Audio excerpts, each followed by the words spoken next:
Okay friend, तो हम पढ़ रहे हैं why do we fall ill, जिसमें हम डिजीजेस जो है उसका डिवीजन हमने देखा था, classification of disease. Now we will see the different factors of diseases. ठीक है, तो एक और बात मैं बता दूं कि क्लासिफिकेशन ऑफ डिजीज में हमने डिफरेंट टाइप्स देखे। एक और टाइप होता है डिजीज का, वो होता है acute and chronic disease. Acute diseases जो हैं वो ऐसी डिजीजेज होती हैं जो कि शॉर्ट, उनका जो ड्यूरेशन जो रहता है, शॉर्ट ड्यूरेशन रहता है, शॉर्ट कोर्स रहता है उसका, and it will not affect the structure of any human being. ठीक है, दैट मीन्स उसके जो बॉडी पार्ट्स है उसमें कुछ structural changes it will not cause and it will not harm much to the body of person.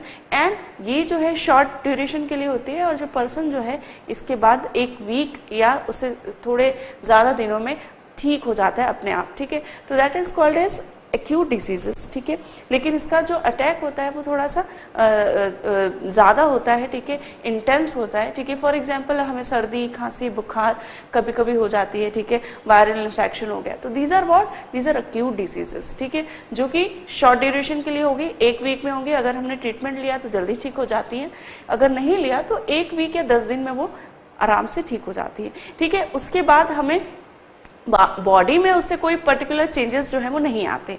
That means क्या हो रहा है, इंटेंस हो रहा है।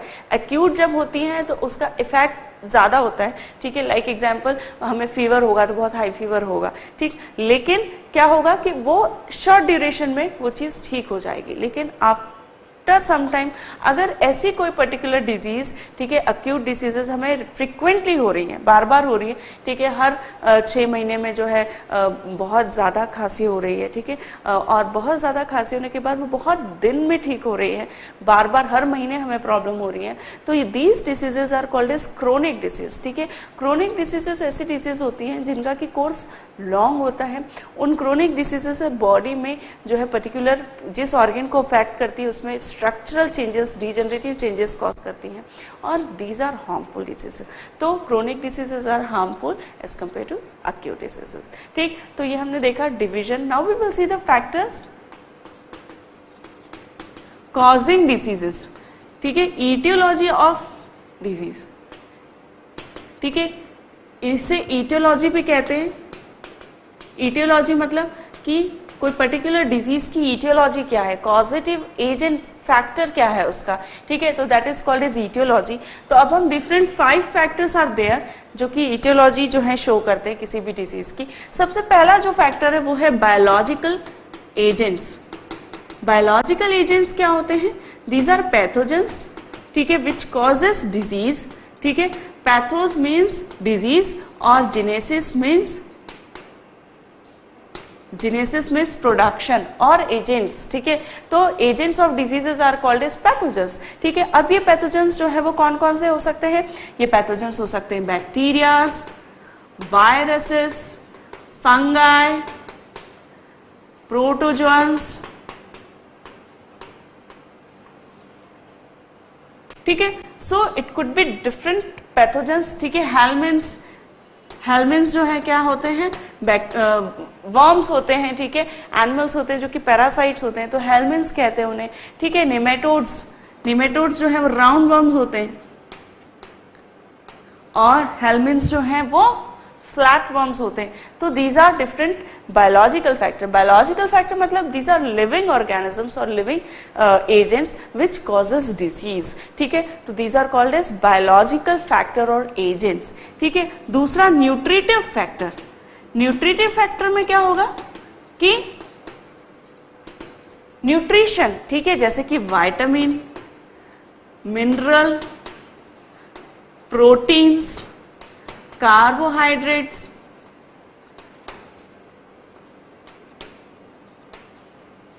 ठीक है, ये जो है हमारा कंपोनेंट्स है न्यूट्रिशन के। तो अगर इनकी कोई डेफिशिएंसी हो जाए, ठीक है, तो क्या होगा, इट विल कॉज डिजीज। तो these are called as nutritive factor. ठीक है, न्यूट्रिटिव फैक्टर के अलावा केमिकल फैक्टर्स। केमिकल फैक्टर्स क्या होते हैं, तो दीज आर केमिकल्स, ठीक है, जो कि पॉजिटिव एजेंट हो सकते हैं। इनकी ज्यादा, किसी केमिकल का ज्यादा होना या किसी केमिकल का कम होना। For example hormones. ठीक है, हार्मोन्स क्या है, दीज आर केमिकल्स। तो हार्मोन्स की कमी या ज्यादा जो है वो डिजीज कॉज करती है। ठीक है, यूरिया यूरिक एसिड, ठीक है, जो कि क्या है, ये हमारी बॉडी के अंदर की क्या है, ये केमिकल्स हैं, इनको ज्यादा बनना जो है हमारी बॉडी के लिए हार्मफुल हो सकता है and it will cause a disease. तो ये क्या कहलाएंगे, these are chemical agents, chemical agents इनकी कमी होना या ज्यादा होना it will cause the disease. इसके अलावा एक्सट्रिंसिक केमिकल्स जैसे कि गैसेस, पॉल्यूटेंट्स, ठीक है, पेस्टिसाइड्स, ये सब भी डिजीज कॉज करते हैं, ये सब भी केमिकल्स हैं। तो these are again a causative agent और केमिकल फैक्टर्स, ठीक है। Fourth one is physical factor. Physical factor मतलब टेम्परेचर, दैट मीन्स कोल्डनेस और हीट, ठीक है, कोल्ड और हीट, टेम्परेचर, हाई एल्टीट्यूड,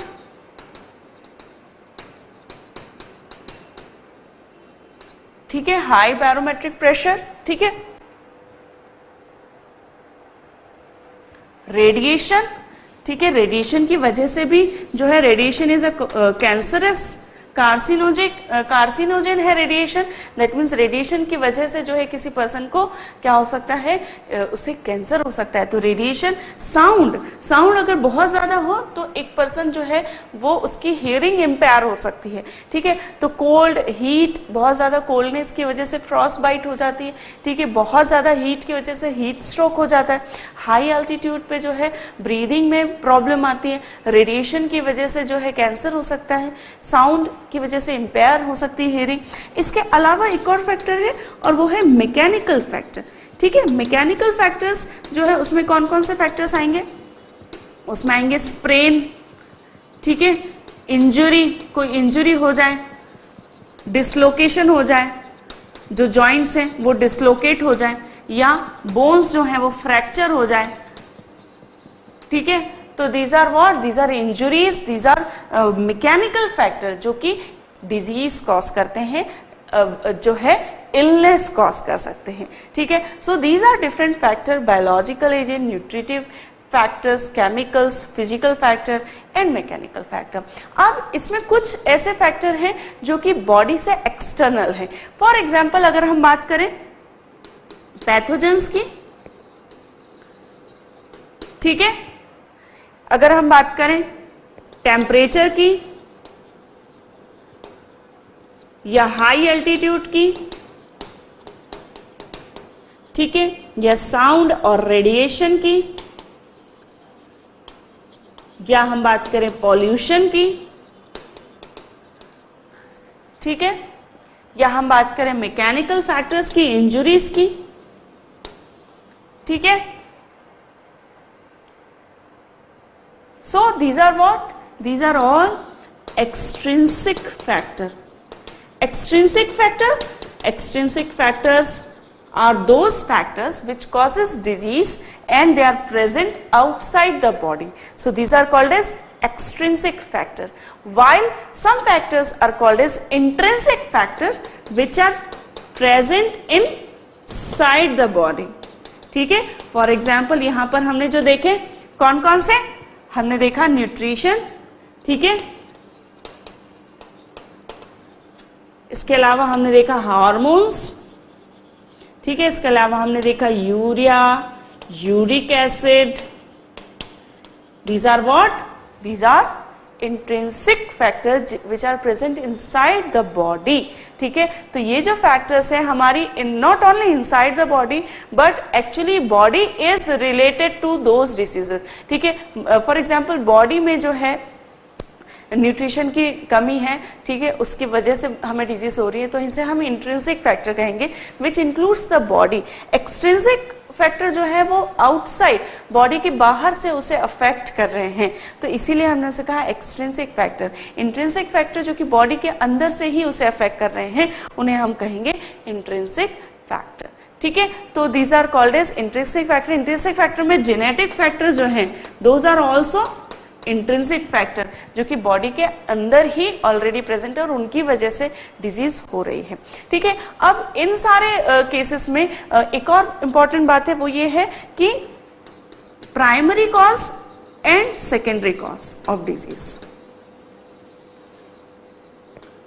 ठीक है, प्राइमरी कॉज जो है वो डिजीज का कहलाता है कि जिसकी जो पहला जो है सबसे पहले उसकी वजह से डिजीज कॉज हुई, तो उन्हें कहते हैं हम प्राइमरी कॉजेस। जैसे कि न्यूट्रिशन इसमें आता है,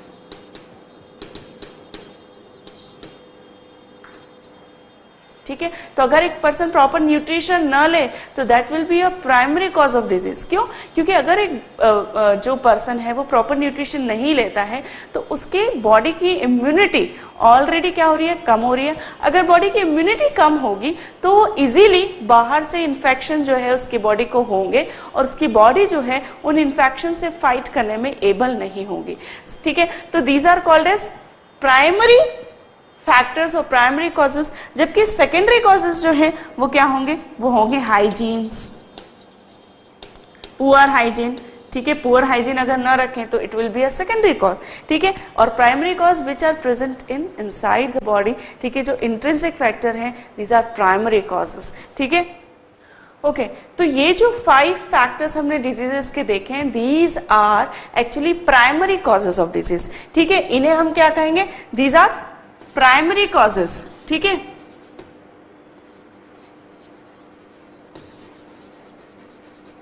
ठीक है, तो ये जो है डिजीज के प्राइमरी कॉज होंगे। इसके अलावा जो है सेकेंडरी कॉज क्या हो सकते हैं डिजीज के? सेकेंडरी कॉज जो है वो हो सकता है पुअर न्यूट्रिशन,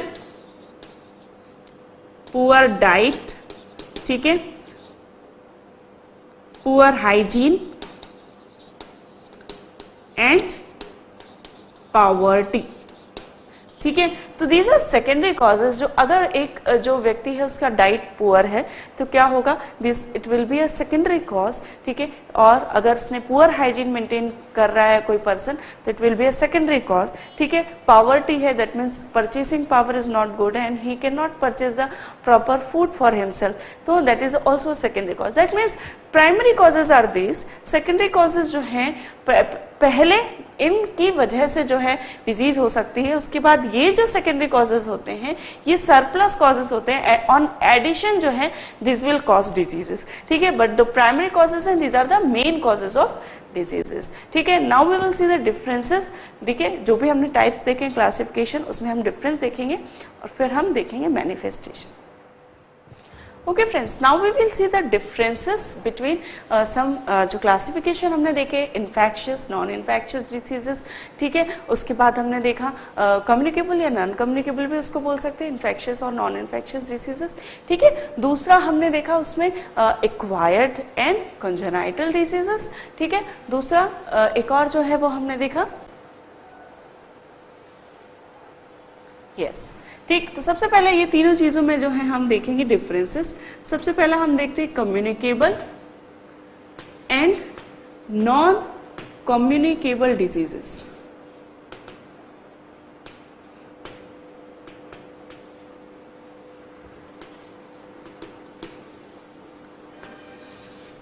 ठीक है, कौन कौन से डिफरेंसेस जो हैं वो हम देखेंगे। Communicable diseases are those diseases which spread from one person to another, ठीक है। सो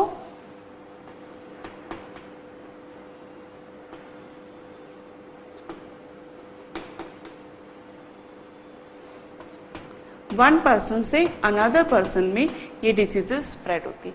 नॉन कम्युनिकेबल डिजीजेस जो है वो क्यों होती है? Non communicable diseases they do not spread from one person to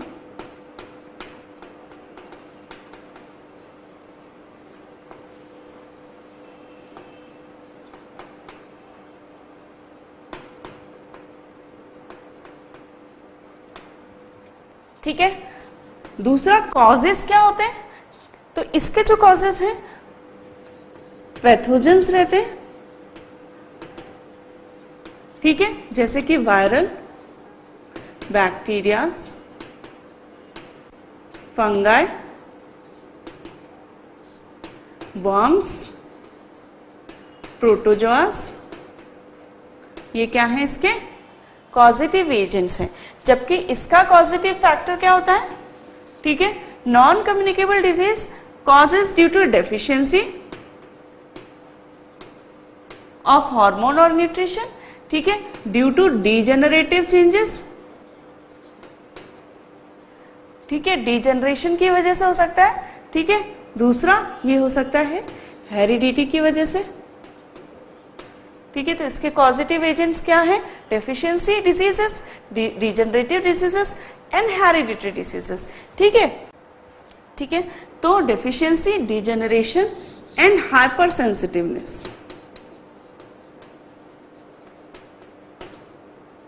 ठीक है। तो डेफिशिएंसी डिसीजेस जैसे कि डेफिशिएंसी हो जाए न्यूट्रिशन की और हार्मोन की, डीजनरेशन जैसे कि डीजनरेटिव चेंजेस हो जाए आर्थराइटिस में या कार्डियोवैस्कुलर डिजीज में, हाइपर सेंसिटिविटी हो किसी पर्टिकुलर एजेंट के लिए जैसे कि पॉलन ग्रेन एलर्जी, ठीक है, या डस्ट एलर्जी, तो उसे हम कहेंगे हाइपर सेंसिटिविटी, ठीक है। थर्ड एग्जाम्पल्स क्या है इसके? तो जो कम्युनिकेबल डिजीजेस हैं उसके क्या एग्जाम्पल्स हैं? उसके एग्जाम्पल है टाइफॉइड, कॉलेरा, ठीक है, और हेपेटाइटिस, चिकन पॉक्स, ठीक है। जबकि इसके क्या एग्जाम्पल्स हैं? इसके एग्जाम्पल्स अगर हम देखें तो diabetes, dwarfism, ESMA, these are all examples of non communicable diseases, ठीक है। now we will see the difference between congenital and acquired diseases,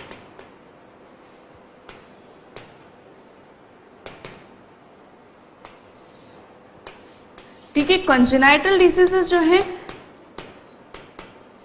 they are present since birth, ठीक है, और they are acquired after birth, ठीक है। दूसरा heredity जो है, इनहेरिटेंस इज देयर, इनहेरिटेंस मतलब कि जो डिजीज है वो one generation to another pass on हुई है, उसे हम कहेंगे इनहेरिटेंस, ठीक है। जबकि यहाँ पे इनहेरिटेंस इज एब्सेंट, ठीक है, कोई इनहेरिटेंस नहीं होता किसी प्रकार का, ठीक है। कंजेनाइटल डिजीजेस के example haemophilia, sickle cell anaemia,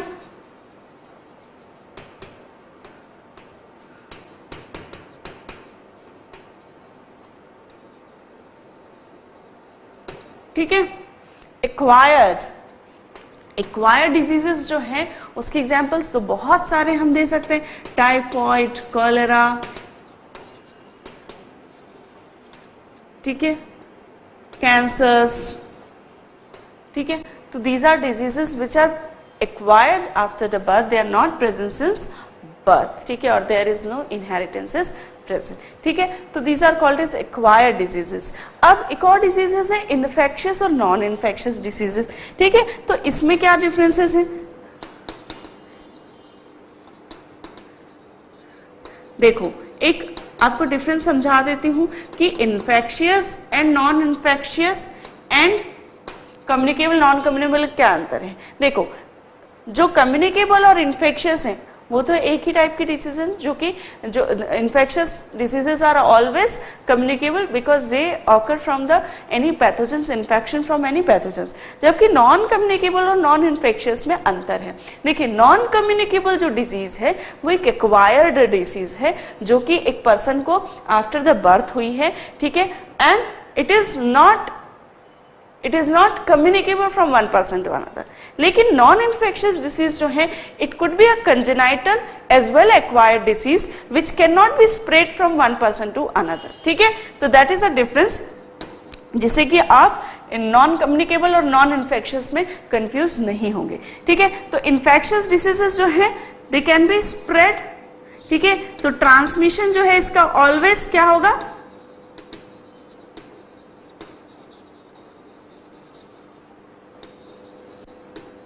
ठीक है, they are always communicable diseases, ठीक है। नॉन कम्युनिकेबल और non infectious diseases are always non communicable,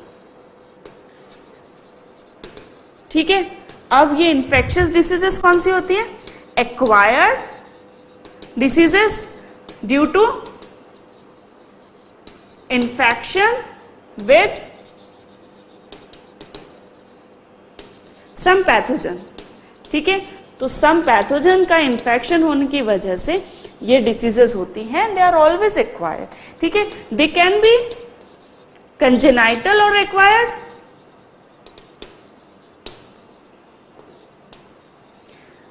ठीक है, which is due to genetic abnormalities or due to degenerative changes in body, ठीक है, or due to the deficiency of nutrition, ठीक है, और hypersensitivity, ठीक है, तो that means these are the diseases which could be acquired or congenital, ठीक है, due to the genetic abnormalities or deficiency or degenerative changes in body. So these are called as non-infectious diseases. Now examples, तो examples वही bacterial, viral diseases के हम लिख लेंगे, bacterial, viral, fungal, protozoal, ठीक है, तो these are diseases which are infectious, ठीक है। नॉन इन्फेक्शियस में हम जो ये दोनों डिसीजेस हैं, ये हीमोफीलिया, सिकल सेल एनीमिया भी लिख सकते हैं, और साथ में ये non communicable, that means diabetes, dwarfism, asthma plus haemophilia, sickle cell anaemia और colour blindness, these are all in non infectious. Clear? तो यहाँ पे अगर हम एग्जाम्पल देखना चाहें तो हम क्या लिखेंगे? एग्जाम्पल में हीमोफीलिया, ठीक है, और आर्थराइटिस और आस्मा, these are all non-infectious diseases, ठीक है। Done. So we have done with the differences between communicable, non-communicable, congenital and acquired and infectious and non-infectious, ठीक है। So in this way we have done with the classification, we have done with the factors which causing the disease, that is etiology of disease, ठीक है। So now we will see the manifestation of diseases.